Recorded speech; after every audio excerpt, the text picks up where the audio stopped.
Hi, everyone. Welcome to Upgrade Your Self-Confidence. First class of 2024. Yay. So excited. So before we get started, we're going to do a little relaxation to get ourselves centered into our bodies and ready to intake all the tasty confidence nuggets. Okay, so if you can, if it's safe for you to do so, I'm going to ask you to sit straight in your chair with your feet on the ground. Close your eyes and place one or both hands open up in the center of your chest. Take a nice deep breath into the nose and sigh out through the mouth. And breath in through the nose and sigh out. And then just breathe gently and naturally.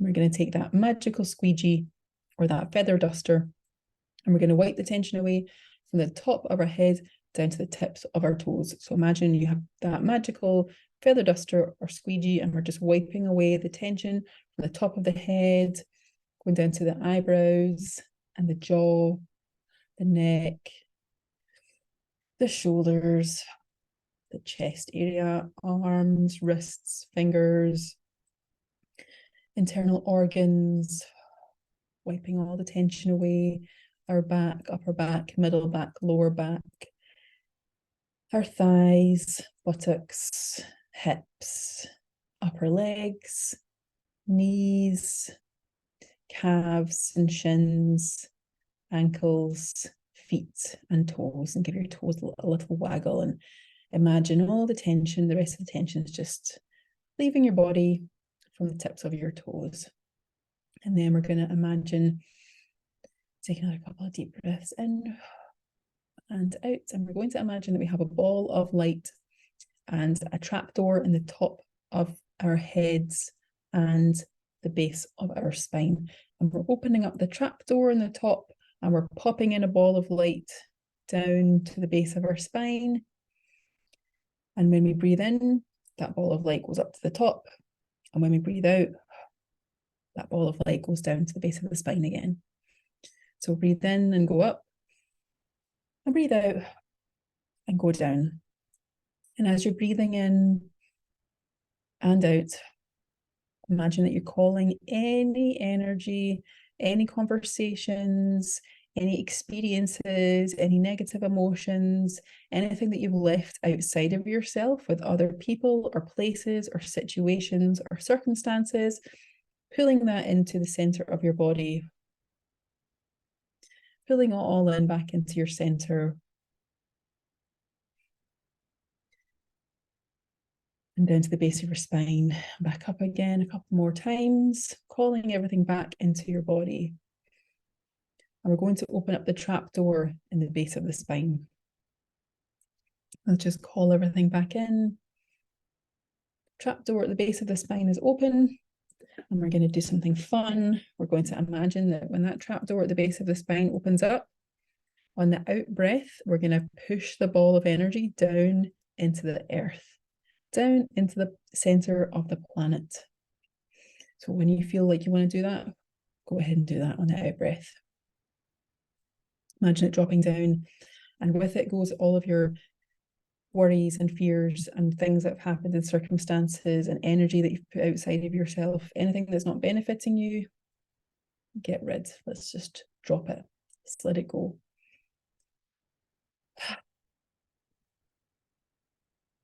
And if you once it hits the center of the earth, you can imagine that the core of the earth is like clearing it. It's just wiping it clear, or it's bleaching it, or whatever you feel like it's doing. You know, it's like cleaning it and cleaning it and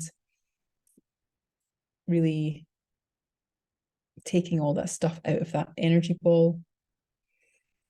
And when you're ready, breathe it back into your body, back up from the center of the earth, back up into your trapdoor at the base of your spine.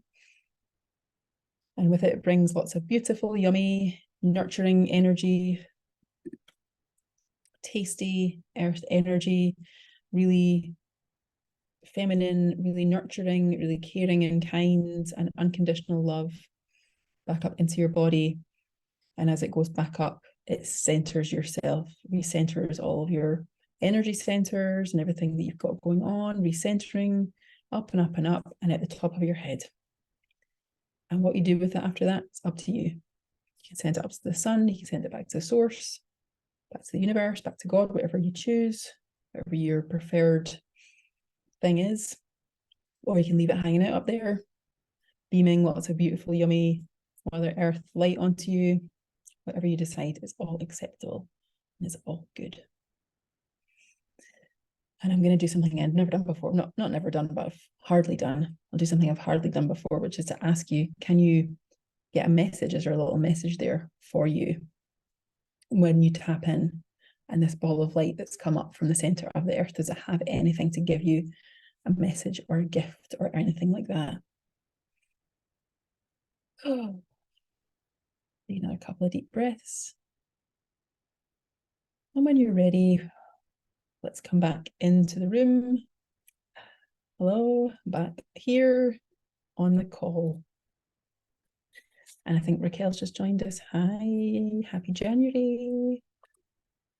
Hope you're all doing really well and you're all ready for your most confident year ever. I think I am. I know I am. Yay. Perfect. Okay. So if you've been following my emails over the past little while and my journey over the past wee while, then you'll know that 2023, I wrote my book. So I've been writing books for a while, but they've always been like ebooks and things. And this year I decided to write like a proper book, like a paperback, like a self-help book, all about self-confidence and how to upgrade your self-confidence. Over the past 4 or 5 years of me doing this work and the past 15 years of me doing my previous work in creative therapy, I have learned so many tools and practices and techniques to really help people transform their inner world, because I feel like our outer world is a reflection of what we've got going on emotionally and mentally, sometimes physically too. So this book, it has been read, it's been written. Yay, Linda! It has been written and it has been formatted and the cover is designed and it has been uploaded onto Amazon. And I am waiting patiently, but also not patiently at all, for it to be accepted by Amazon to get the big thumbs up so that I can start, so people can start buying it and reading it. And I'm really excited. So the process of writing the book from last March is when I started to December of last year. So March to December, not very long, but I had that information in my head for a number of years. So I was ready to express it. It was ready to come out of me. And it actually just kind of fell out of me, which was really interesting. I didn't really, the bulk of the information just kind of fell out, which was quite easy. It was quite effortless. And I had a writing coach, or have a writing coach, and she's amazing. And she said to me, Iona, this is great, but you need to add your own experiences and your own story into the book. And I absolutely bricked it, which is a saying that we have here in the UK when you are quite nervous. And I put in some of my own stories and my own circumstances and how I personally worked through challenging experiences and adversity and things like that. And it was terrifying. It's vulnerable and scary. And I thought, oh my God, how people are going to judge me. They're going to criticize me. People are going to know things about me. Obviously, like it wasn't like a kiss and tell all. It wasn't everything I've ever done in my life, but it was select pieces of information that I thought might help other people. Still pretty scary. The thought of me putting that information out there was terrifying. And it was fine because I had my writing coach and I had other people around me who were also reading the book as I was writing it. And their feedback was very positive. But sometimes, I don't know about you, but I certainly feel like it doesn't matter how much positive feedback I get when I've got like something in my mind, like it still feels like it's, the gnawing, the fear of rejection, the fear of criticism, the fear of not the word, not redemption, what's the word? Retaliation, the fear of retaliation, just anything that is going to hurt, the possibility of people disliking or being angry at or upsetting them or anything like that is really, it's real. It's really real, really, really real. So even though everyone was super complimentary and really nice about it and just really like, what you're writing is amazing and it's going to help people, I was still had that like gnawing fear within me. And I could manage it to a certain extent until it got real this week, until I got my formatted book back from so I hired a proofreader and an editor, formatter and cover designer. And once I got everything back ready to upload, because you upload it onto Amazon, you upload your manuscript up onto Amazon and then they check it and then they approve it. Well, that was terrifying. That made it all very real. It made it all really like, oh God, there's no going back now. Technically, I can if I wanted to go back and take things out and edit the book and resubmit it. That's all totally fine and all good. But the concept of it being out there in the first place was really, really scary. And I'm used to putting myself out there. Like I have done loads of amazing jobs and I've been in the public eye. Like I used to present on television here in Scotland and things like that. So I'm not no stranger to putting myself out there. But this was like a new level of putting myself out there because I was being vulnerable, right? And we all experience vulnerability and fear at different levels, depending on what our resistance is, depending on where our fears are and where they come from. But this was the next level of like, oh God. So it was really, really stressful. Like I've not been that stressed out that I have been this week in quite some time.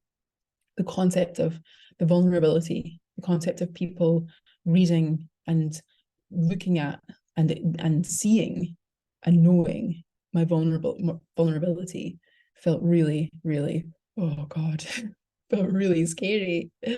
So I have to practice what I preach, and I have to come to, in order for me to enjoy my life and be fulfilled and go to the next level of supporting people and bringing my gifts and my service to the world, I have to look at what's going on within myself. Like I can only be as good as I am for the work that I've done, and I can't ask people to do what I wouldn't do myself, right? So I did what I do and I explored it and found lots and lots of little things I'd perhaps maybe explored in the past, like fear of rejection, fear of criticism, fear of being called out, being cancelled, fear of getting bad reviews, fear of hurting people, offending people, general things that our primate brain flags as threat, as a risk. Because naturally, in the wild, we're a social animal, right? And threat equals death. Threat of rejection, threat of ostracism, threat of being shunned is potential death, right? In the wild. So that part of our primal brain is still running, even though intellectually, right, and logically, I understand that if I get a bad review or if someone doesn't like it, then cool. Like everyone's allowed their own opinion. And if they've read something that they don't necessarily like, but I've written it from my heart and it's my truth, then okay, sorry, sorry, but it's my truth. It's what I experienced. So further exploration into that helped me realize that that primate part of my brain is taking over. It's taking over because I'm used to it. I grew up in an environment where there was constant criticism and where I felt threatened a lot. And I grew up with low self-confidence. I grew up really afraid to put myself out there. I grew up really shy. And I also grew up with a need to be acceptable. I grew up with a like desperation to be validated and accepted. and like I need to please, I need to appease others, and a fear of getting it wrong, a fear of people saying, we don't like that, we don't like what you're doing. Oh, to me, that's like, emotionally it hurts. But like I said, intellectually, I understand that I understand the pain. I can observe the emotional pain that those risks and that threat creates. And I can say to it, right, this we're not doing this anymore, brain. We're not doing it like the way that it was done hundreds of thousands or millions of years ago, or however long it was. We're doing it a new way. And that new way is the human way, right? We're taking our human brain and our primate brain, because I know which one I am and I'm human, right? And I say, I override the primate brain. I override the threat responses. I override the fear responses and all of these things that are trying to keep me safe, right? Which is fair enough, awesome. But intellectually, I know I can understand that I am safe. If someone doesn't like what I've written, that's okay, like touch wood, no one's going to come after me, right? No one's going to hunt me down, and I'm safe, right? I'm safe. So what I have created is something called confidence catalysts, something to help my brain override that primate fear and those threats, that threat response. The things that make me feel confident, the things that override my self-doubt and my fear. Because a lot of those things that we experience in the past, like say, for example, we experience lots of criticism, and our threat response and the fear of putting ourselves out there triggers that fear of rejection, fear of criticism, fear of getting it wrong, fear of being cancelled or punished or told off, or that emotionally hurts, right? Well, what is the opposite of that? What is the opposite of that? The opposite of those fears and those threats is praise, right? Being made to feel like you're doing a good job, feeling satisfied, helping others, the joy that comes with the knowledge that what you're doing is helping. All of those things are the opposite of fear of rejection. And anyway, that's how I feel. I feel like those things are the opposite of the threat responses. So in order for me to override those fears of the external, the criticism and the judgment and the rejection and being called out and being cancelled and hurt emotionally, I have to override them with the opposite of what those things are, which are my catalysts for confidence.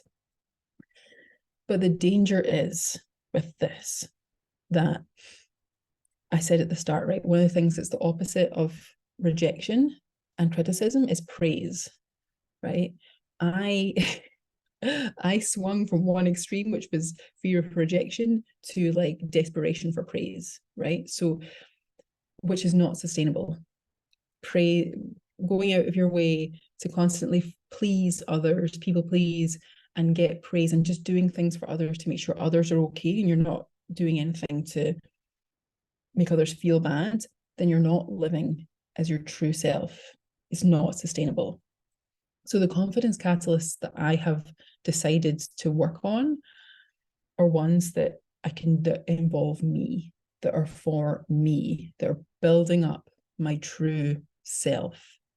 So I'll give you an example of what I'm talking about here. So, and feel free to write these down as well. So my first confidence catalyst that I got was how good it feels when we set and achieve small goals. And this is the confidence catalyst sort of thing. We're overriding the fear responses. We're overriding the threat response. We're overriding the fear of rejection and the fear of getting it wrong and doing it wrong and being emotionally hurt. So setting and achieving small goals. When I cross something off my to-do list, I feel so good. I feel, hey, so good, there's fireworks. What's going on? What's going on? That was amazing. I love that. Okay, I need to be careful with the thumbs up. I need to choose. Did everyone else see that, by the way? I need to be selective with my thumbs up. So setting and achieving small goals. Setting and achieving small goals, right? How do you feel? Tell me in the chat, let me know how you feel when you set a small goal and you achieve that small goal. And that small goal could simply be, oh, when you get up in the morning, I need to remember to put a wash on. I need to remember to wash my clothes, or I need to wash my hair today, or whatever it is. It's a small goal. Raquel says, accomplished, lighter, more encouraged. Exactly. Perfect, Raquel. So true. Yes, accomplished, lighter, more encouraged. So one of the things I love to teach is self-compassion, right? And treating yourself exactly like you would treat a loved one or a child or a pet or a friend, okay? And when we set and achieve a small goal, when we set a goal and we achieve a small goal and we celebrate it, we're celebrating ourselves. We're treating ourselves with compassion. We're treating ourselves with kindness. We're doing all the things that we would do to our best friend or our friend or our loved one or our partner or our child or a pet. You know, not like the pet, not like our pets have like to-do lists, but you know what I mean? Like if we're training our pet and it does it, you know, and we're like, yay, so good. So yeah, setting and achieving small goals is a really good way for us to override that self-criticism, the fear, the self-doubt, you know, like when we have a really loud inner critic, you know, like our inner critic is made up of all of the negative things that were ever said to us and all of the things that we deduced about ourselves from what we have or haven't done or achieved or what other people have said to us, right? And our inner critic can be really freaking loud sometimes, can be really loud. And I feel like our self-doubt, you know, when we're putting ourselves out there, because that's what this is about, putting ourselves out there, our inner critic starts to get really loud because our inner critic is our protector. It's trying to keep us safe from being emotionally hurt, just like we're all the other times. So it can start to get really loud. So our confidence catalysts can actually come in and really quieten down that inner critic. Like if our inner critic was to say, oh, but you never do anything right. And then like talking to yourself in that way. And then we cross something off of our to-do list. We're like, yes, I've done something. And then the inner critic, you can kind of feel them kind of take a little step back, which feels really good. So the next one on the list of confidence catalysts is self-reflection and appreciation. So self-reflection and appreciation. So when we can think back to our day, and I do this by journaling. So I journal every day. I've got a journal that I write in at the end of the day. Sometimes I just do 1 page, sometimes I do 2 pages. I find it's a really good way for me to empty out my thoughts and feelings to get them out of the way so that I can then go to sleep. Because sleeping has been challenging for me in the past when all the inner critic thoughts come in and start beating me up, and it's just a spiral, and I go back to like primary school and think about all the things I did. It's quite, you know, it's real, it's challenging. So self-reflection and self-appreciation is something that's really, really helpful for us to use as a confidence catalyst. We appreciate other people in our lives. So why can't we appreciate ourselves? Usually it's because we've never been shown how to appreciate ourselves. We've never felt appreciated by others. Maybe we have, maybe we haven't. Maybe we grew up in an environment where people didn't appreciate themselves and they modeled that behavior to us. So now we don't feel like there's anything to appreciate.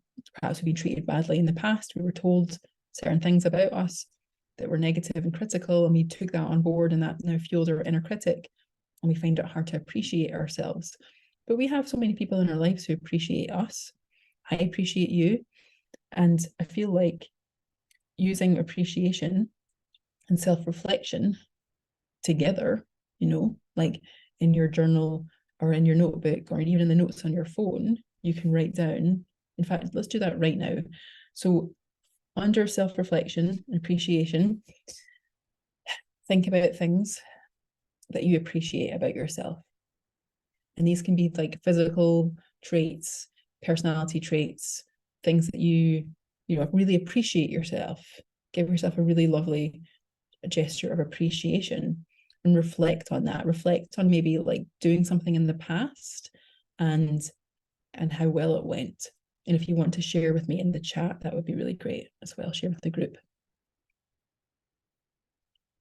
So things that you can appreciate about yourself and some self-reflection, you know, and feel free to tap in as well. So put your hands in the center of your chest, take a nice deep breath in and out.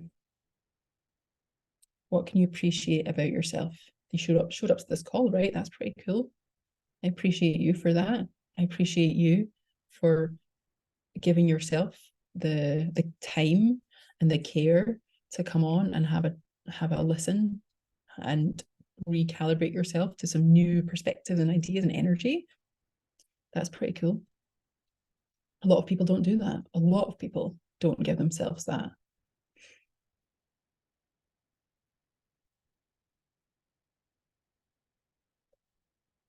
Yeah, Naveen, that's beautiful. Kind and compassionate, absolutely. And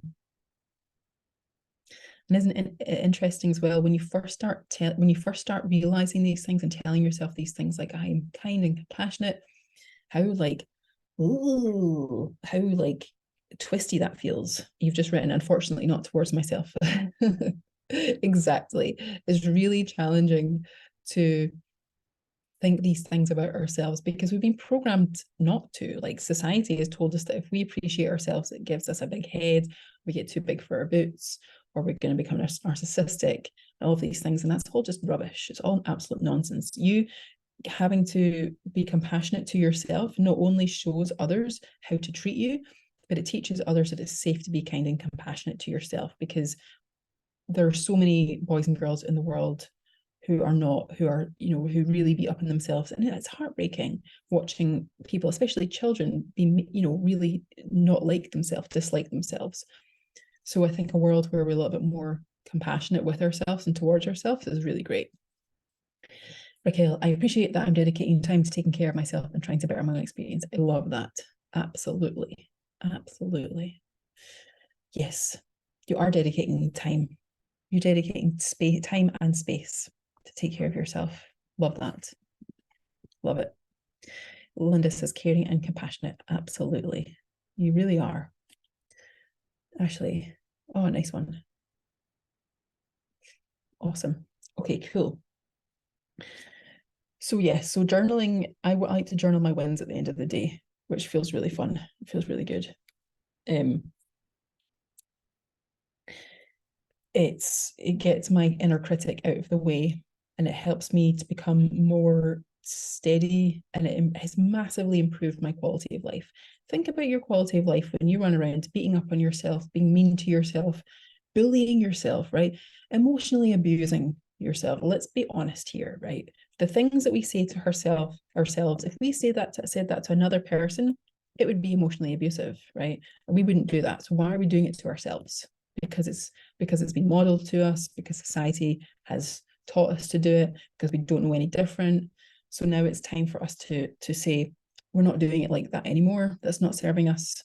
It's not keeping me grounded. It's keeping me safe, but it's also keeping me like stuck in where I am. And it's not a good quality of life, right? Being mean and abusive and bullying, none of these things have ever, no matter what society or religion or whatever wants to tell us, none of these things have ever created loving, compassionate experiences. So we have to do it with ourselves and for ourselves. So the next one I have on my list of confidence catalyst is positive affirmations. Positive affirmations is something that I do a lot and I teach a lot, and it's something that you've probably heard a million times, and it is challenging. I do it in front of the mirror because that is where I find the most uncomfortable and the most resistance, right? And I know that when I have the most resistance is where I have the least confidence, right? So in front of the mirror or in my imagination, I will say to myself things like, I'm really glad you're born. I'm really glad that you're here. You're doing a good job. You're trying your best. I love and accept you. All of those things like that. So is there an affirmation that we can come up with right now, or you can come up with right now to write down that would be really helpful for you around where you are right now and where you want to experience more self-confidence in your life? So think about where you are, where you want to show up in life, right? You know, because this call is all about putting yourself out there. So is there somewhere in life where you really want to put yourself out there, you want to show up? And what would you say to a loved one if they were going through that experience, to give them compassion and support? Let's write that down and let's say that to ourselves. So Raquel says, I'm doing my best and that's enough. Yes, absolutely, Raquel. Yes. Because so many of us walk around beating up on ourselves, saying, I'm not doing good enough, or I'm not good enough. But actually, we're doing better than many others. Not that it's a comparison, but we're doing good enough. What is good enough? You know, like the concept of good enough and doing our best is really powerful. It's really useful. And it's something that not many people in the world can grasp because of toxic shame, because of various other things they've got going on. Like toxic shame is the belief that you're fundamentally bad or wrong at your core. And there's not many people, certainly here, I would say that everyone is good, fundamentally good at your core. So if you're fundamentally good at your core and you're doing stuff, then you're doing your best. I hope that makes sense. So what other things can we say if we use as an affirmation? Feel free to pop in the chat anything else that you can think of that would be really useful. If you can imagine a friend or a loved one going through a similar situation where they're struggling to put themselves out there, what would you say to them? Let's turn that inwards towards ourselves. I was about to write the same, how difficult it should be to think about yourself like that. Yeah, absolutely. Totally. It is really challenging, but that's why we're here, right? We're here to shift through it, because the old paradigm is no longer, it's never worked, right? Let's be honest, the old paradigm has never worked, but we're here for a new paradigm. We're creating it. We are the new paradigm creators of the new paradigm world, and that includes like the evolution of our consciousness and our confidence and being able to show up with our power and our joy and our compassion and our love and our kindness. We freaking need it. We need it so bad in the world right now. The world needs your love, your compassion and your kindness, and it starts with you. Okay, it starts with you and how you speak to yourself and how you treat yourself and how you refer to yourself. And it's cringy and it hurts sometimes and it's hard, but it's only like that because we're brand new to it. Yay, Liz, I love that. I'm enough, and for others, you're enough to me. I love that. That's fabulous. Thank you for sharing. Brilliant. Ashley, go for it. I'm sure it'll be fine. Perfect. Yeah, that's fabulous, Ashley. Go for it. I'm sure it'll be fine. What does fine mean to you? Naveen, you are so worth the time and effort to do this for yourself. You just need to do this to continue to be that kind person to others.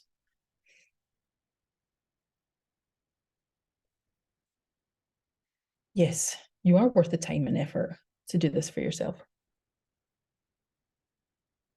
And I'll bet, Naveen, that you're always kind to others. You're always a kind person and you know what, sometimes we're not. Sometimes we make mistakes. Sometimes we have a bad day, and that's okay. We're not robots. We're not, but it's useful. And as well, when we come and start being kind and compassionate to ourselves and we do make a mistake, or it's easier. I don't like using the word easier. It's less challenging. Let's use that phrase. It's less challenging to say sorry, to apologize, because when we're hating on ourselves and we're sometimes hating on others, and we get called out or we feel bad about it, it can feel really bad, but when we start to love ourselves and have compassion for ourselves and treat ourselves with kindness and respect, then that automatically ripples out into the world, and we treat other people like that anyway, right? I mean, I'm pretty sure most of us here are good at treating others kindly and well. Linda says, I'm worthy, good things happening to me. Yes, yes, yes, yes, yes. I love that, Linda. So good. Good things are happening to me. Oh, that's so good. I feel like everyone should just embody that right now. Good things are happening. Good things are happening. And that can be really useful if you're having a bad time, right? If you're having a bad time and the fear responses or trauma response, fight, flight, fear, fawn, flop are all playing and they're all going crazy, and you're like having, why is nothing working? Why is everything gone to SHIT? Coming back into yourself and saying, no, good things are happening. Good things are happening. Right? It's like that trust. It's that self-trust that we can develop and build within ourselves. Love it. Thank you for sharing. That's great. Okay. The next one on the list is developing skills. So one of the things that really helps me, helps my confidence is to develop skills. Obviously, because it's building neural pathways and muscle memory. And when we're new at something, sometimes we suck, and that's okay. And the more we do it, the more confident we get. You know, like practice equals confidence. Practice makes confidence. So developing skills is something that I love doing and really helps me in my confidence. So that might be something that is helpful for you to remember too. You know, especially if you're doing something new, you're trying something new and it's not necessarily working out, and you automatically want to beat up on yourself, or you want to make yourself feel bad, or you grew up in an environment where everyone was critical and expected you to know straight away how everything was done. We're new. When you're new at something, you're new at something. You know, like unless you're channeling some like Mozart or some entity, right, which I don't know if any of us do, but if you do, great, good job. But yeah, exactly, Raquel, babies don't come out of the womb knowing how to walk. Exactly. So we're always new at something, you know.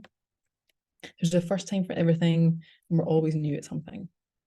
So we have to be kind to ourselves when we're developing our skills. And when we turn our developing skills into confidence catalysts, then that can really help us, you know.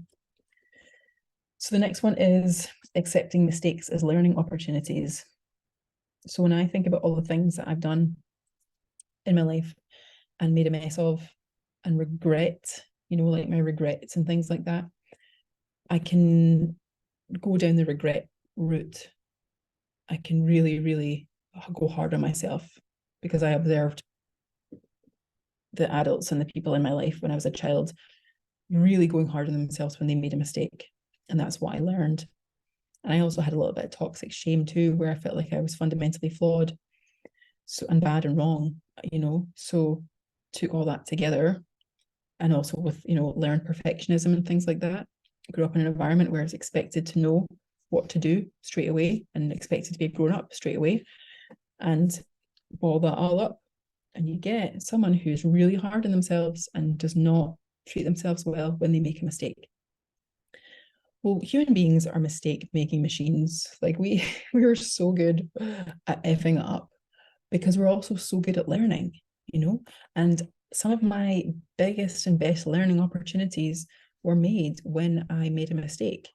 I had a realization in high school that I actually learned faster if I made a mistake, because I don't know how or why, there's probably science there about it somewhere, but making, not that I went out either, not that I was out looking for mistakes. I was simply able to recognize that it was, if I was to look at a mistake as a negative and really beat up on myself, then that would be emotionally painful. And I would tend to spiral right into depression and anxiety and self-hatred and self-blame and all that yucky stuff. But if I was able to go, actually, you know what? I just learned really quickly. I just learned really well. I'm not going to do that again. Awesome. Perfect. Let's go over here and do this a different way, you know? And sometimes as well, I feel like when we're making mistakes over and over again, then it's a really big lesson for us to learn. Like if we're not if something's not clicking for us, like if we're trying to learn something and it's just not clicking, or we're making mistakes, then it's not like we're missing something, it's not like it's impossible for us. It just means that we're still learning. We're still in process. We're still processing, like, I'm trying to think of an example. Recently, like, I had 8 drafts of my book, right? I got to draft 4 and I was like, okay, I'm done now. Cool, I'm done. But then I keep sending it to the proofreader, who kept sending it back, and I would make a correction and send it, and as she sent it back, I'd make another correction. And yeah, it was such a really interesting learning opportunity. I could have let it dent my ego and say, oh God, it just means that I'm no good at writing. It means that I'm really bad at this and I'm just gonna quit. I'm just gonna quit because I'm obviously no good.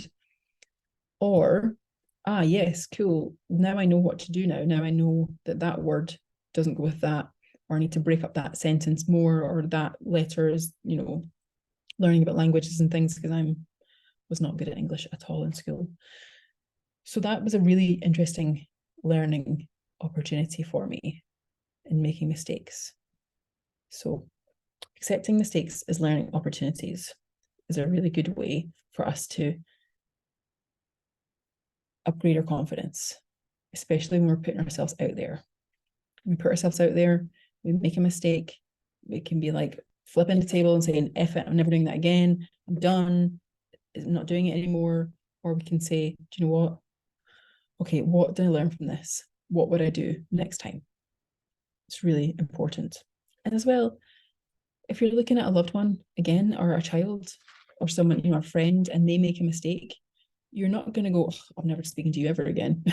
Like a simple mistake. For example, like they have, I don't know, like shut their car keys in their car, right? Something like that. We wouldn't,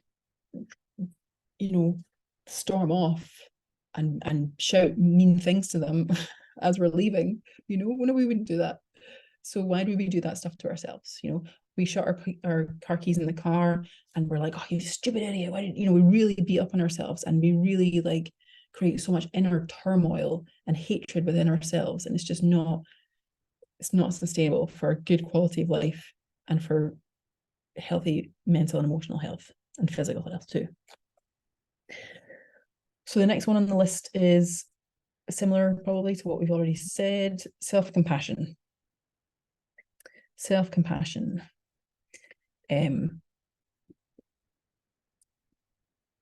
What does self-compassion feel like? If I was to ask you to tap in if I was to ask you to tap into compassion, right? Let's leave the self part off. If you were to tap into compassion, what does compassion feel like to you? What's compassion like? Up in the chat. Listening. Cool. Love that, Raquel. Yeah. Like if you were to imagine being compassionate with a friend or a loved one or a pet or a child, what would that involve?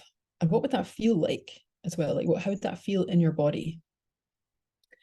Understanding and forgiving and warm and safe. Yeah, absolutely. Totally. Yeah, safe and warm and understanding, forgiving and listening. So, so, Raquel, accepting and peaceful. Yeah, absolutely. So, can we do this with ourselves? And if not, why not? Why must we cut that off, right? Why must we sever that stream of acceptance and peace and warmth and safety and understanding and forgiveness and listening to ourselves, right? Why? Because we've not been taught it, right? Or we've been taught that self-deprecation is fun and funny, we have to do that. Or we're worried that we're going to get a huge ego if we're, if we treat ourselves nicely, or, there's loads of excuses, or loads of reasons why we don't. So let's do it. Let's start accepting ourselves and calibrating and feeling what peace is like. Like if you were to look at that list right now in the chat box and tap in to what those feel like in your body, right? What does acceptance feel like? If you're accepted by someone, what does that feel like? It feels pretty good. If you're at peace, that feels pretty good. If you're warm and safe and you understand someone or you've been forgiven, or someone's listening to you and someone understanding you and what you're saying, that feels really good. It all feels great. So share with me a reason why it's hard, if you can.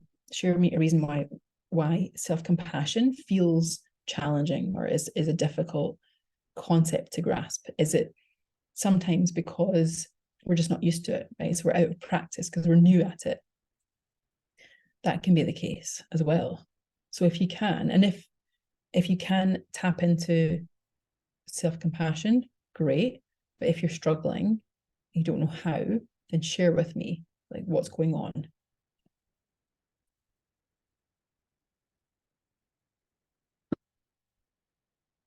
So can you, Raquel? It feels like I'm not worthy. So Raquel, is everyone else here on the call worthy of self-compassion or compassion? So what's the difference between them and you, right? Is there a difference between them and you? Because we don't know everyone really personally here, right? So we wouldn't know what's going on in everyone's lives. So why would one person be worthy of compassion and one person not? And I totally get you, because I felt exactly the same way.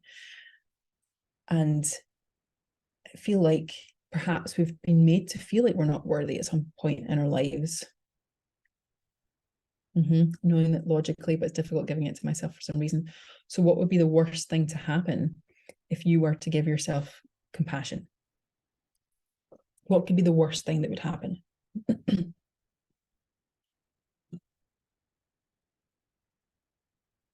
This is a question for everyone. Feel free to jump in the chat as well. What's the worst thing that could happen if you were to give yourself compassion? Worst case scenario.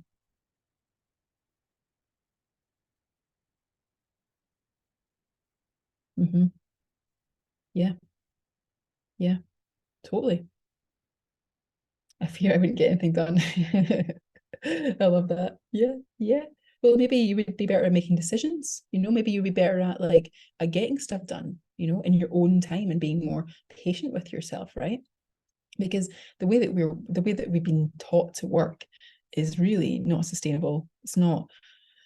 It's exhausting. We're burning out all the time, we're knackered. And so maybe instead of not getting anything done, we'd actually start doing the things we want to do, the things that we are meant to do, right? But I totally know exactly what you mean, Liz. I know exactly what you mean. It's so interesting, right? Because I had a very similar fear that if I'm really compassionate with myself, then I'm going to let myself laze around all day. But actually, the opposite happened. I felt more productive as soon as I started being more compassionate with myself. But I was being productive in the areas that were more meaningful. I have brought more meaning into my life, brought more fulfillment into my life, because I was no longer doing things that other people wanted me to do. I was no longer doing things out of fear. I was no longer doing things that were like shoulds, like shoulds. A should is usually coming from our inner child fear that we're not, that we're unacceptable, or we have to do, be, or give in order to be loved and accepted, right?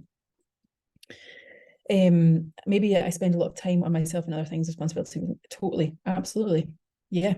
So what if actually your responsibilities become more meaningful, right? Like, say, for example, you have pets or children and you are being more compassionate with yourself. And that means you spend more time on yourself and you're more at peace with yourself. How do you think that's going to reflect on the people around you, your loved ones around you, your pets and your children and your partners and your friends? You know,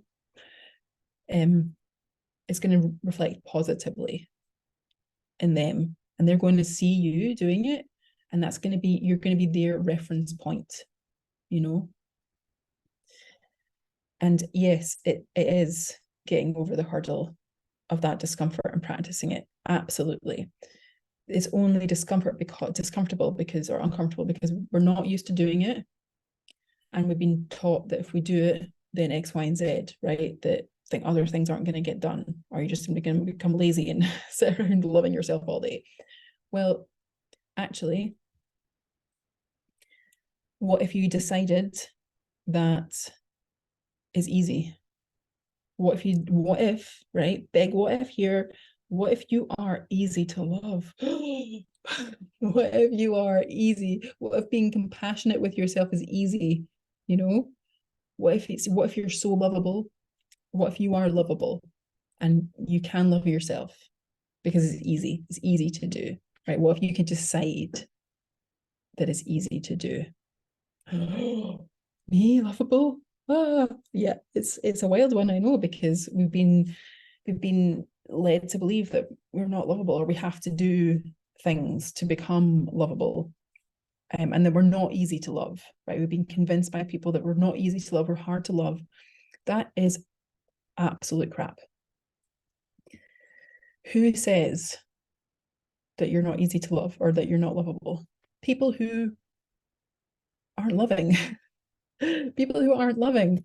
But if you're loving and you're loving on yourself, I think I'm saying loving too many times and I've confused myself.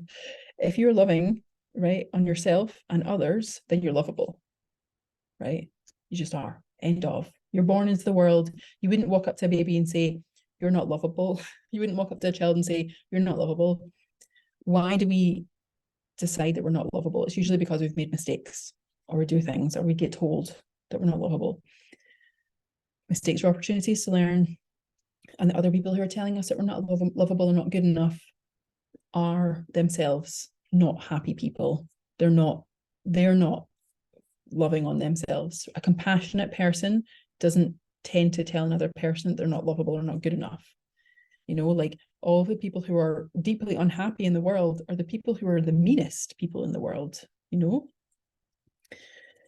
And absolutely, everything becomes easier and you show up as your best self.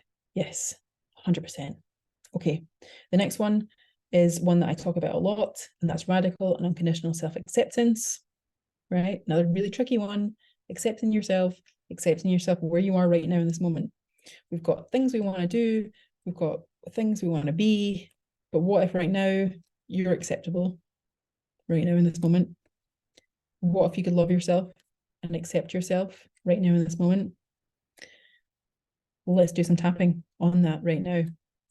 So if you've done tapping before, great. If you haven't, this is a really, really good technique. So what to do, the soft part of your hand here, the part where you judo chop, we're going to tap on that part of the hand with the tips of your fingers, okay? Close your eyes, take a nice deep breath in and out. And we're going to tap there. We're going to say out loud, unless you're in a public place, in which case you can discreetly tap and say it in your head. I love and accept myself. I love and accept myself. Take a nice deep breath in and out. And don't worry if you feel a cringe, if you feel an internal twist inside, it's totally normal, it's totally natural. And then we're going to move up to the top of the head. So the center of the top of the head, tap with 1 finger, 2 fingers, 3, 4, 5, however many you want. Gently, nice and softly tap. Breath in and out. I love and accept myself. And notice that feeling that you get in your body. Like, how does it feel? Does it feel like a cringe? Does it feel like a twist? Does it feel uncomfortable? Is it discomfort? The more discomfortable it is, or more uncomfortable it is, I think the more reason to do this. One more time. I love and accept myself. Okay, and then center of the forehead. We're going to say, I love and accept myself. Deep breath in and out. I love and accept myself. And then we're going to move to the side of the eye, just at the side of the eyebrow. Breathe in and out. I love and accept myself. Notice how that feels now, that twist in your body. Is it getting less? And now we're going to go on the cheekbone. So cheekbone tapping. Nice breath in and out. I love and accept myself. One more time. I love and accept myself. How does your body feel? Can you feel yourself relax? Can you feel your nervous system relaxing? I love doing this because it always helps me relax. And then we're going to go to side of the mouth now. Tap on the side of your mouth. Breath in and out. I love and accept myself. I love and accept myself. And then chin. Chinny chin. I love and accept myself. Deep breath in and out. I love and accept myself. Collarbone. I love and accept myself. Nice deep breath in and out. I love and accept myself. And then we're going to go under the arm. So just in a soft bit here under the arm, side of the chest. I love and accept myself. I love and accept myself. Cool, right, so let's come back to the hand. Let's keep tapping. So how do you feel in your body? How do you feel in your body after doing that? Did you notice at the start when you were doing it, you felt uncomfortable and it felt really like tight and cringy and nauseous and anxious? But then the more you did it, the more relaxed your body felt. That's how important your self-talk is. So much yawning, Raquel, that's such a good sign. Yawning is such a good sign. Yawning means that your body's changing energy. Your body's like shifting into a new level of relaxation, right? Your parasympathetic nervous system has been switched on, right? The nerve part of your nervous system that goes into rest and relax mode has been switched on. So if you ever feel triggered or anxious or in fight or flight, freeze, fawn, flop, do this, tapping on yourself while saying, I love and accept myself. And you can say things like, even though I effed up that thing, or even though I made a mistake, or even though I said that thing in front of all those people, I still love and accept myself. And it's such a powerful tool to use. I really love doing it. So there's that. And then the last couple, really quickly before we go, visualization. Visualization is such a powerful tool to help our confidence, right? As a catalyst for our confidence. If we can visualize the thing that we want in our minds, that also, because our brain does not know the difference between what's real and what's imagined, okay? Like, just like when we're doing power poses, okay? Like when we do a power pose, when we're tapping, when we're taking nice deep breaths, it sends a signal to the brain that says, come out of fight or flight and go back into rest and relax, okay? Talking to ourselves in a compassionate and kind way is totally how we do that as well. So visualization, imagine what it is that you want, see yourself doing it, having fun. Like right now, I am, and you can feel free to stop tapping if you're still tapping. Right now, I'm planning my book launch. So I want to have a party here in Glasgow. If you fancy coming to Glasgow for the book launch, you're more than welcome. I don't know where it's going to be or when it's going to be right now, but I'm planning it because I kind of need the book to be out first before I can plan the launch. But I have a visual image in my head of what I want to look like, what I want to wear, right, at my launch. And I'm using that to override any fear that I've got about the book and the launch. I want to bring all of my favorite humans together in a room and just celebrate my business, celebrate the last few years, celebrate everything that I've learned and I've experienced and gone through in the past few years in a room with all my favorite people. I can't imagine anything better. And I also want to look really good. I want to feel really good. So I have this image in my head of how I want to look and what I want to wear. And that is like the catalyst that's really helping me, is pulling me out of this fear of putting myself out there, because I know that I have that to look forward to. Another thing that we can use as a confidence catalyst is exercise. And of course, endorphins are so good. Positive endorphins are so good for us. Again, getting our chemicals in our body moving and getting our health to a more to a place where we are moving better, we're breathing better, we're feeling better. So exercise is a really good thing to do. Oh yeah, Linda, visualization is your favorite. I love that. So powerful. And you're an artist as well, so you'll be really good at visualization. I love that. Oh, actually, well done. You cut out sugar and fat and you feel so much better. That's fantastic. Well done. Congratulations. That's really hard, by the way. Like cutting out sugar. Oh, like that's a mission. So well done. That's fabulous. So yeah, exercise and like doing things like that, like that's so good. Like being conscious, right? Being conscious of what you're putting in, because what you consume is what you become, right? So, and the last one on my list is healthy and fun relationships. And I know I certainly do have some attachment wounds, let's call them, that I've been working on for many years now. And for a long time, healthy and fun relationships was something that was really scary for me. Putting myself out there to potentially be hurt and let down by others or be taken advantage of was really scary. But through the things that we've listed here on this list, right? I've created more confidence within myself. So it's safe for me to put myself out there. It's safe for me to be seen by other people. And the more I become myself, the more the people who are looking for me can find me. Does that make sense? Like the more I am myself, the more I practice my self-love and compassion for myself, the more that people who are looking for someone like me who is compassionate, the good people, the kind people, the compassionate people who are open to having a friend like me, they come around much easier. You know, there's more effortless. We're like serendipitous situations happen. You know, it's almost as if we're like guided, or there's some sort of like, you know, it's kind of spooky actually sometimes how things happen, how I meet people. Like my current partner, for example, we kept bumping into each other, and we knew each other. We worked together for a few years, and we were friends for a few years, and we kept bumping into each other in the city where we live. And it was always very strange, like serendipitous. And we were both like, "Are you stalking me? Are you stalking me?" It was very much like that kind of situation. And here we are, like 7 years later.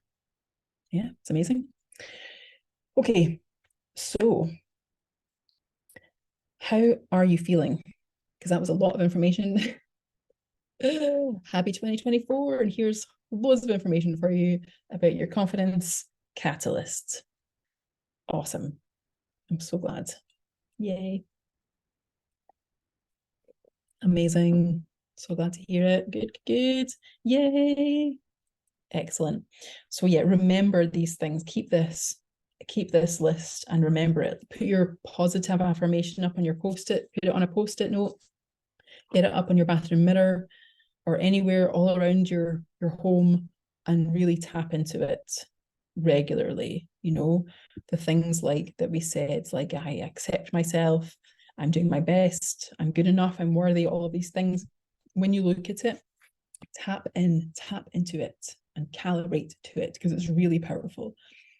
And do the work around minimizing the self-doubt and the criticism and the inner critic, because all of that stuff is no longer relevant, right? You're doing it differently now. You're running your life differently, and you don't need all of that stuff weighing you down. All of that stuff that came from probably other people around you who are projecting their own fears and worries and things onto you. So it's really, really powerful. Thank you so much for coming along today. And I will be back next week. So I'll put my link up again for Instagram. If you are on Instagram or you're not, then feel free to sign up. It's free. I'm going to do a live, going to do this, but it's going to be a live on Instagram next week. And if you want a consultation call as well, I am doing them. Put a link in for that. You're welcome, Linda. So yeah, I'm open for clients this month, one-on-one clients. So if you want to have a one-on-one chat with me, It's this call, the 30-minute consultation call. There's no obligation to work with me afterwards, and we can just literally just have a chat about more laser focused objectives and things for you to work towards to help you in life. And I think that's it. Really, I think that's all for tonight. Yay! Oh, thanks, Raquel. Yeah, thank you everyone for coming along tonight. And I will send out the email with the link to the recording. And I'll also, fingers crossed, send me your vibes, please, so my book gets approved by Amazon, because it will be available internationally as of whenever Amazon decides that it's accepted. So keep an eye out on your emails, because I'll be sending out the link to purchase the book. I'm very excited, and obviously as well, I would be very grateful for any reviews that you give me for the book as well. But I'll put all that stuff into the email that I send with the link once it's approved on Amazon. It's very real. I'm sure it's going to be fine. Okay. Enjoy the rest of your evening or your rest of your day, everyone. Thank you so much. And I'll see you next week. If not, I'll see you next month. And yeah, see you soon. Lots of love. Bye. Thank you.